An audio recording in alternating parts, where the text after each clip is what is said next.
You know, there's a world that doesn't start where the land meets the sea. It's not a place you can point to on a map. It begins right underneath us, a vertical world we have to fall through, not walk across. And so that's where we go. Our familiar world ends. The descent begins now. When you look out at the ocean, it feels endless, almost infinite. But that's really an illusion of scale. The surface is just a skin, a paper-thin membrane separating our world from the true volume of this planet. Think about this. 95% of all the living space on Earth is below this thin layer of light, an entire planet's worth of room. All of it hidden away in the dark. And as we start to sink, we enter a place that's defined not by what's there, but by what's missing. The very first thing to go is the sun. The colors just drain away. The light fades really quickly into this kind of permanent twilight, and then it's just gone. Nothing. And next, the warmth vanishes. The water becomes this deep, stable cold that never, ever changes. It's a kind of cold that just seeps into everything.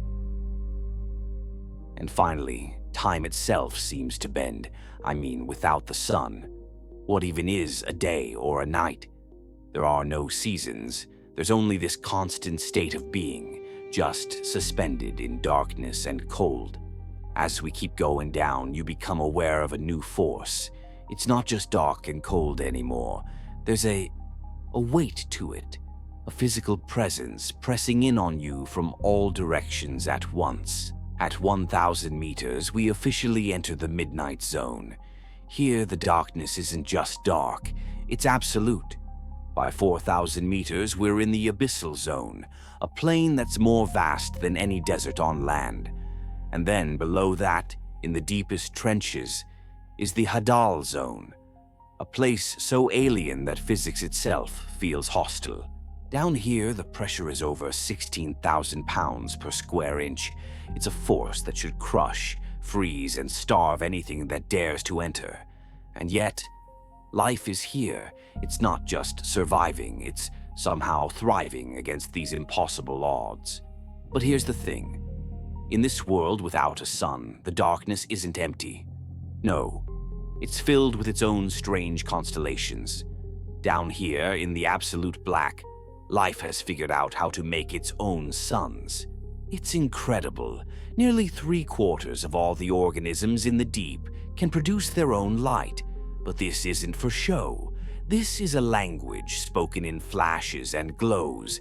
It's a lure for prey, a signal to find a mate, a warning to a predator. The rules of light are totally flipped on their head. Down here on the surface, light is for seeing, right? But in the deep, light is often used to disappear. Some creatures can actually produce light on their bellies that perfectly matches the faint glow from way, way above, completely erasing their own silhouette. They become ghosts, hiding in plain sight. Now we reach the vast floor of the abyss, and here survival is a game of patience. Food is so scarce. A single particle of food might take months to drift down from the surface. So, in response, life has just slowed down. Movement is careful. Time itself seems to move at a geological pace. The creatures here are like phantoms. You have the big fin squid, which just drifts with no urgency at all, like a specter with these enormous elbow tentacles. Or the telescope octopus, which is almost completely transparent, its body just vanishing into the dark. And then there's the tripod fish. It stands perfectly still on the seafloor, waiting for the tiniest vibration, its entire existence built on stillness. And yet, even in this huge, slow desert, you find exceptions. These oases of impossible abundance that break every single rule we thought we knew about how life is supposed to work. Deep down at hydrothermal vents, the planet's crust just bleeds this superheated, toxic cocktail of chemicals into the water. But bacteria here have learned to feed on this poison. They create energy through a process called chemosynthesis. They've built entire ecosystems, not on the energy of the sun, but on the heat and chemistry coming from the Earth's core. A similar kind of miracle happens when a whale dies and its body sinks to the bottom. This whale fall becomes a gift of energy that can sustain an entire ecosystem for decades. First, scavengers come, then worms move in and colonize the bones, and finally, bacteria feed on the skeleton itself, creating a whole new chemosynthetic community, an entire civilization born from a single death. There is one last quality that defines this world. In the profound cold, the crushing pressure, and the total absence of light and oxygen, the process of decay itself slows down to almost nothing. The deep ocean is, in a way, a natural archive. So get this. In 1915, Shackleton's ship, the Endurance, sank. When it was found over a century later, more than 3,000 meters down, it was almost perfectly intact. The wood was untouched. You could still read the name across the stern. It was just held there, in stasis, by the abyss. So things that fall down here, they aren't really lost. They're just preserved.